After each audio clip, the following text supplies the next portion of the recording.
Selamat datang kembali di channel Borneo Trader. Di video kali ini saya akan menganalisa untuk saham-saham dari sektor properti.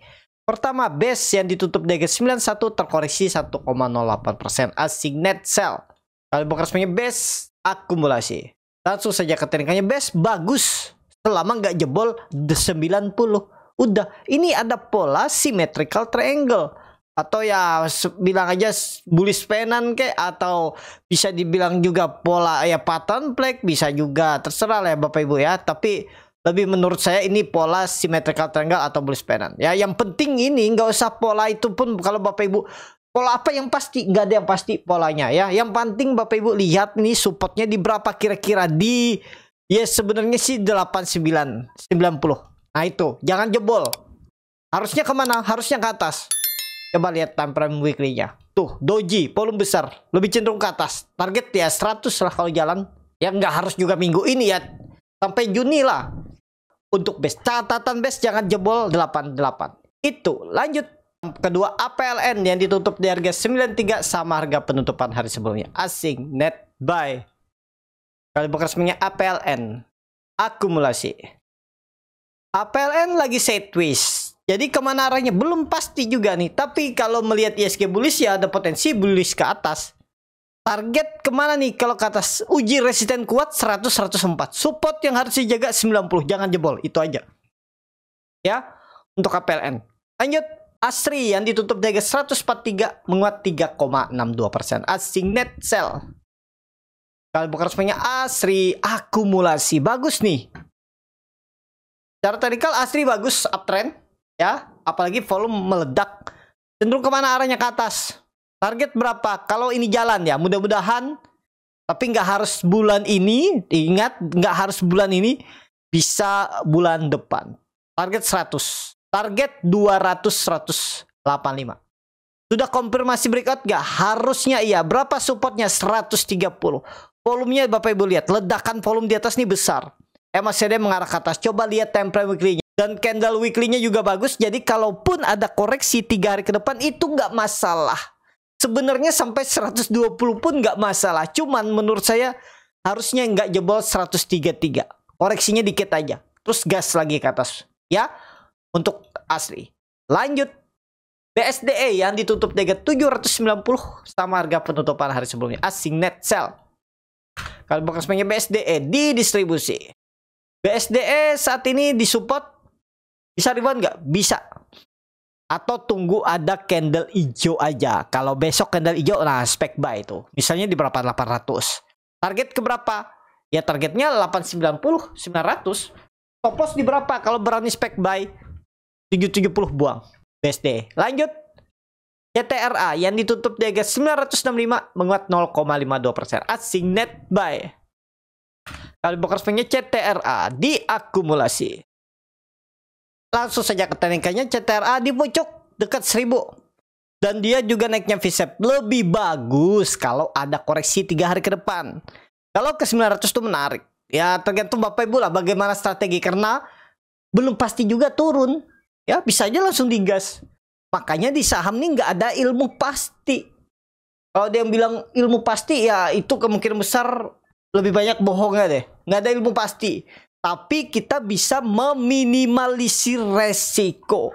Yaitu kalau mau beli CTRA ini ya untuk meminimalisir resiko mestinya beli dekat-dekat support biar risknya kecil. Tapi kalau dikasih ya, ada peluang nggak tembus? Kalau menurut saya sih ada peluang tembus 1000. Tapi mungkin kalau nggak akhir bulan ya bulan depan ya. Bagus kok, sideways-nya juga bagus. Lebih cenderung kemana? Ke atas. Kenapa? Apa menjadi pertimbangannya? Karena dia sudah mematahkan trend downtrend. Ini jarang-jarang. Apalagi dari 2024 setahun yang lalu, saham-saham tuh downtrendnya dipatahkan. Bapak Ibu perhatikan. Beberapa sektor tuh rata-rata saham downtrend. Ya dari Oktober, Desember, bahkan Agustus tahun lalu tuh rata-rata mematahkan dan trend downtrendnya itu ya potensi uptrend tahun ini. Ya, tapi nggak langsung uptrend juga, pengennya all time high lalu maunya naik 200%, 100% ya disesuaikan lah kebersyukuran Bapak Ibu ya. Yang penting punya plan kemana arahnya ya, yang penting bagaimana menjaga. Kalau sudah profit, menjaga profitnya seperti apa. Kalau yang profitnya nggak mau berkurang ya TP di atas. Kalau nggak mau kena trailing stop itu ya. Jadi itu aja tuh untuk CTRA. Masih oke nggak? Masih MACD golden cross arah atas. Time frame weekly-nya. Demas yang ditutup di harga 138 terkoreksi 8, lanjut Demas yang ditutup di harga 138 terkoreksi 8%. Asing net sell. Kalau bukan resminya Demas didistribusi. Demas dividen ya, wajar. Dividennya berapa tuh? 20%. Ya wajar ya, 20% ya. Coba tutupan closing market di berapa tuh? 176. 150. Berapa tuh? 176 tambah 117, 18 tambah 18, 36. 20% ya, wajar lah. Jadi kemana arahnya? Tetap ada potensi teknik rebound, tapi jangan harap dulu bisa nutup gap dividennya 176 ini ya. Coba berapa persen dia turun? 20% ya, udah ideal lah. Dikit lagi turun sikat tuh. 130 sikat. Jangan takut. Mantul nggak mantul. Kalau besok dia koreksi lagi ke bawah sikat. Ya tapi disclaimer ya. Maksudnya beli bukan disikat ya.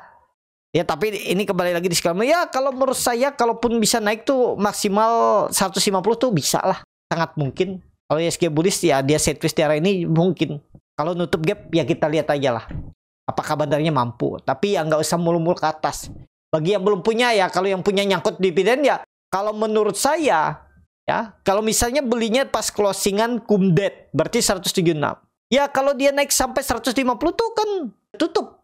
Ya. Kerugiannya. Udah jual aja. Jual profit. Kayaknya profit dikit ya. 1% apa 2% tuh. Kalau Bapak Ibu ambil dividen ya. Berarti profitnya dari dividen. Tapi di real marketnya Bapak Ibu cut loss 14%. Tapi kan diganti oleh dividen ya, silahkan. Atau pakai strategi average down. Bisa nggak seperti itu? Bisa. Misalnya ini misalnya ya Bapak Ibu, skenario nya, tapi ini disclaimer, nggak harus diikutin. Jangan nanti tiba-tiba diikutin pas nggak sesuai harapan malah menyalahkan orang lain. Keputusan beli jual Bapak Ibu di tangan masing-masing. Misalnya seperti ini. Tapi ini disclaimer, Bapak Ibu kan sudah ada profitnya sekitar berapa tadi? 15 sampai 18% gitu. Udah di tangan. Nah, tiba-tiba dia turun besok ke 130 ya, average down dengan dana ya mungkin setengah. Biar average Bapak Ibu turun setengah mungkin. Jadi kalau dia naik sampai 150, habis dari bawah nih naik sampai 150, profit Bapak Ibu pasti lebih besar, mungkin di 10-8%, ya udah jual bungkus saja. Berarti seperti itu, ketutup kerugian yang sebelumnya dividend trap dan malah floating profit 8%. Ya ibaratnya dividen berapa Bapak Ibu tuh menutup kerugian sekitar 8% dari loss kapital harga ya. Jadi Bapak Ibu kan misalnya profit dividennya 18% ya, itulah. Berarti kalau profit 8% berarti kalau kurang cut loss-nya 8%, berarti profitnya sisa 8%. Itu gitu aja ya. Tapi ini disclaimer, nggak harus diikutin. Tapi gimana pas jangan nanti menyesal. Wah, saya ikutin Borneo Trader, ternyata sahamnya naik terus sampai dia nutup gap dividennya. Tahu gitu saya hold. Nah, nyalahin orang lagi kan. Kembali keputusan Bapak Ibu jual, tergantung masing-masing. Setiap strategi itu pasti ada plus minusnya. Misalnya skenario tadi ya, Bapak Ibu nggak average down, terus dia naik ke 151, berarti profit Bapak Ibu dapat 2%. Ya yang penting nggak rugi kan, untung udah. Atau yang average down di bawah, jual di 150, untung 8%, bagus. Ya, tapi kalau yang hot terus sampai balik BP ya untungnya 18%, tapi kan resikonya lebih besar.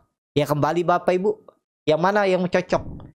Itu ya. Jadi itu aja dulu untuk Demas. Lanjut LPKR yang ditutup di harga 87 menguat 1,16%. Asing net sell. Kalau bekas LPKR akumulasi tipis. Langsung saya katakan kayaknya LPKR tunggu di 80.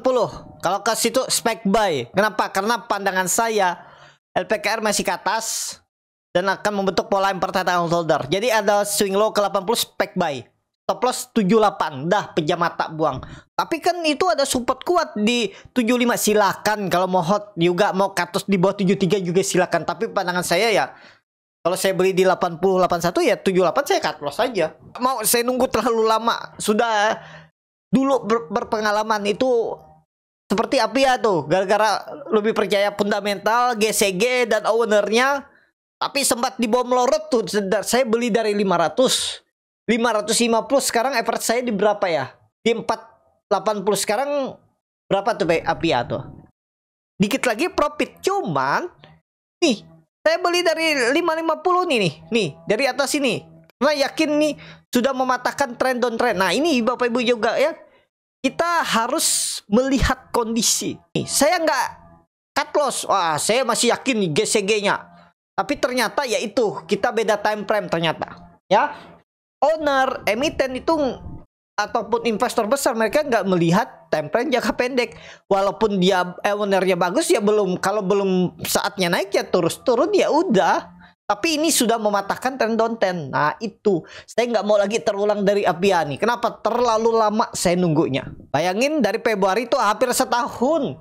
Saya nyangkut ibaratnya tuh. Average down walaupun dikit-dikit ya. Saya hasil profit, trading scalping saya tambah di Apia. Average down, sekarang average saya di 480 dari 560 tuh. Bayangin, dari area ini nih, kami beli spec buy. Saya bilang hot aja, yakin GCG-nya. Kalau Bapak Ibu ada yang nyangkut di grup sama, kita nyangkut. Tapi ya ini aja. Saya kenapa saya masih yakin ya karena GCG ownernya dan dia baru mau bangkit. Nah, itu ya. Jadi sebagai pelajaran tuh kalau saya nggak mau lama-lama lagi nyangkut tuh. Sebenarnya saya nggak pernah banyak nyangkut ya. Tadi paling Apia Asri. Tahun lalu tuh Apia Asri aja yang bikin nyangkut tuh. Tahun lalu tuh. Akhirnya cut loss 25%. Udahlah.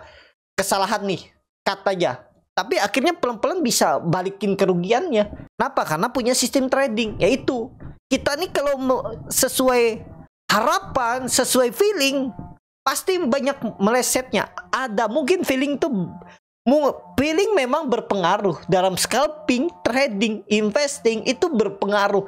Tapi harus dikombinasi dengan teknik analisa yang bagus, yang sudah teruji. Apakah itu analisa fundamental, teknikal, atau kalau yang scalping feelingnya ada, tapi lihat bid offer ya. Kalau oke, baru entry. Jangan cuman modal feeling doang, harapannya naik modal feeling doang, ya pasti nyangkut. Yakin Bapak Ibu pasti banyak nyangkut kalau modal feeling. Nah itu. Jadi saya nggak mau terlalu lama. Nanti hot aja ada support kuat 75. Iya kalau dia mantul. Nanti jebol 75 tuh pasti 80% nggak mau cut loss. Kenapa? Ya tadi 5% atau 4% aja nggak mau cut loss, apalagi 10%. Percaya sama saya. Saya sudah mengalami ya. Sampai saat ini pun saya masih melawan atau mengendalikan psikologis. Kenapa? Semakin besar uang yang Bapak Ibu entrykan di saham per saham, itu akan psikologis, feeling, harapan selalu muncul. Itu yang harus kita kendalikan. Cara mengendalikannya kemana? Cara mengendalikannya gimana? Dengan disiplin stop, dengan disiplin dengan trading plan. Itu aja kuncinya. Ya, kalau Bapak Ibu punya sistem trading, sudah pengalamannya banyak, emosinya bagus, psikologisnya bagus, pasti make money di market. Pasti. Karena musuh bandar, musuh market maker tuh ya psikologis trader-trader lainnya. Ya. Itu mereka cuma bisa memainkan psikologis Bapak Ibu. Kalau Bapak Ibu bisa dikendalikan psikologis, mereka bisa kalah. Walaupun memang nggak 100% ya. Itu aja untuk LPKR. Lanjut, P1 yang ditutup dengan 390 terkoreksi 0,51%. Asing net sell. Kalau bukan sebenarnya P1 akumulasi. P1 bagus. Kemana arahnya ke atas? Cuman bisa jadi koreksi dulu. Berapa koreksinya? Nggak jauh kok. Paling maksimal 5%. 370 harus dijaga. Kenapa? Dulu support kuat, sekarang jadi. Dulu resisten kuat. Dulu support kuat, sekarang ya harusnya jadi support kuat lagi. Ya. Target kemana nih kalau jalan? Mudah-mudahan ya ISG bullish. Siapa tahu bulan depan The Fed menurunkan suku bunga. Ya ini sentimennya dari sekarang. Dan potensi ISG bullish, Big Bang bullish. Sesuai gambaran kan? Kalau The Fed menurunkan suku bunga bulan depan ya. Jadi itu aja dulu untuk P1. Target kemana P1? 440. Swing low dulu lah tapi. Resisten kuat 440, 450. Lanjut. SMRA yang ditutup di harga 450 menguat 4,65%. Asing net sell. Kalau bukan sebenarnya SMRA akumulasi. SMRA bagus. Wah, ini sih bagus. Bagus. Udah aman nggak? Harusnya aman. Support berapa dipakai? 430. Jangan jebol lagi. Ini kalau sampai besok tiba-tiba merah lagi udah jelek banget lah. Terlaluan nih. Coba lihat time frame weekly-nya. Weekly-nya bagus. Volume meningkat cukup signifikan. Walaupun nggak nyampe 2 kali lipat volume biasanya ya. Ya, yang penting kan meningkat. Bagus. SMRA. Target SMRA. Perubahan praksi harga 515. Itu untuk SMRA. Lanjut. Pani yang ditutup di harga 11.000 sama harga penutupan hari sebelumnya. Asing net sell. Lanjut. Pani yang ditutup di harga 11.000 sama harga penutupan hari sebelumnya. Asing net sell. Kalau bukan resminya Pani ada akumulasi tipis. Pani bagus. Langsung saja katanya Pani harus rebound. Harus rebound. Kalau dia koreksi 3% menurut saya lemah. Ya ini bisa jadi pola pattern flag atau pola descending triangle, pola symmetrical triangle, terserah Bapak Ibu bagaimana mengimajinasinya. Tapi ya kuncinya 12.000 tembus bagus. Dan catatan nggak ada koreksi 3% minggu ini. Besok koreksi 3% lemah, apalagi sampai nutup gap. Udah idolidasinya lemah. Tapi cenderung kemana? Belum tahu ya, masih menunggu 1-2 hari ke depan dulu arah Pani. Tapi kalau dia bisa hijau 1-2 hari ke depan ya arahnya atas minggu depan ya. Pani. Lanjut. CBDK yang ditutup dengan 6.825 terkoreksi 1,44%. Asing net sell. Kalau bukan semuanya CBDK di distribusi. CBDK harus rebound. Gak ada cerita nggak rebound. Support berapa? Kalau pandangan saya supportnya 6.800. Bisa nggak pakai 6.600? Silahkan. Tapi menurut saya harus rebound. Gak ada cerita nggak rebound dia. Besok kita lihat ya. Kalau rebound tutupan hijau minimal 2% ke atas minggu depan. Ingat aja itu. Kalau koreksi lebih dari 3% tutupan dari harga sekarang nggak harus besok. Misalnya Kamis turun ke bawah. Pokoknya dari harga 6.800 koreksi 3% lemah. Dah gitu aja. Nggak harus besok koreksinya. Besok naik terus Kamis turun. Rabu turun udah pasti lemah. Jumat turun udah pasti lemah. Ya harus rebound bertahan di atas 6.800 CBDK. Yang selanjutnya, SSIA yang ditutup dengan 820 sama harga penutupan hari sebelumnya. Asing net sell. Kalau bukan resminya SSIA di distribusi. SSIA harus rebound. Supportnya berapa? Kalau SSIA masih bisa ditoleransi supportnya, tetap pakai. Jangan 780, 800 angka genap. Yang jebol itu buang 790, 795 udah. Ya 785 maksimal. Target kemana nih kalau jalan? 8 berapa nih? 870, 860 ya. Pokoknya nggak boleh koreksi di bawah 800 atau toleransi 795. 790, 785 itu buang. Ya. Disclaimer kalau nggak mau buang, bawa simpan hot. Silakan juga. Nggak ada yang salah di market ini, nggak ada yang salah. Hot boleh, cut loss boleh. Kembali ke masing-masing. Yang terakhir, DIRT yang ditutup dengan 146 terkoreksi 2,01%. Asing net buy. Kalau bukan semuanya DIRT di distribusi. Hati-hati kalau DIRT ya jebol 100 pakai berapa nih ya? Ya jebol 140 nggak bagus. Itu ya. Kalau si toleransi 140 jebol jelek. Itu aja. Ya, kalau mau bagus langsung hijau besok atau Selasa atau Kamis atau Jumat. Pokoknya di atas 145 aman lah. Tapi toleransi 140 jebol itu ya udah gagal. 139 buang. Untuk dan disclaimer analisa kembali. Cukup sampai di sini video kali ini. Terima kasih untuk Bapak Ibu dan teman-teman yang sudah menonton video ini sampai selesai. Apabila channel Boneta dan bermanfaat dan bisa menjadi bahan pertimbangan Bapak Ibu dalam membeli, menyimpan, dan menjual sahamnya, bisa klik tombol subscribe dan nyalakan lonceng. Ada kritik, saran, ataupun pertanyaan bisa langsung tinggalkan di kolom komentar. Bagi Bapak Ibu dan teman-teman yang baru belajar trading, masih bingung memilih saham, bingung mau membuat trading plan, bisa join trading bersama Borneo Trader. Nanti dipilihkan saham-sahamnya dan dibuatkan trading plan-nya beserta chatnya dan juga free konsultasi portfolio. Kalau tertarik, DM Instagram Borneo. Sampai ketemu. Tetap semangat dan semoga bisa terus cuan.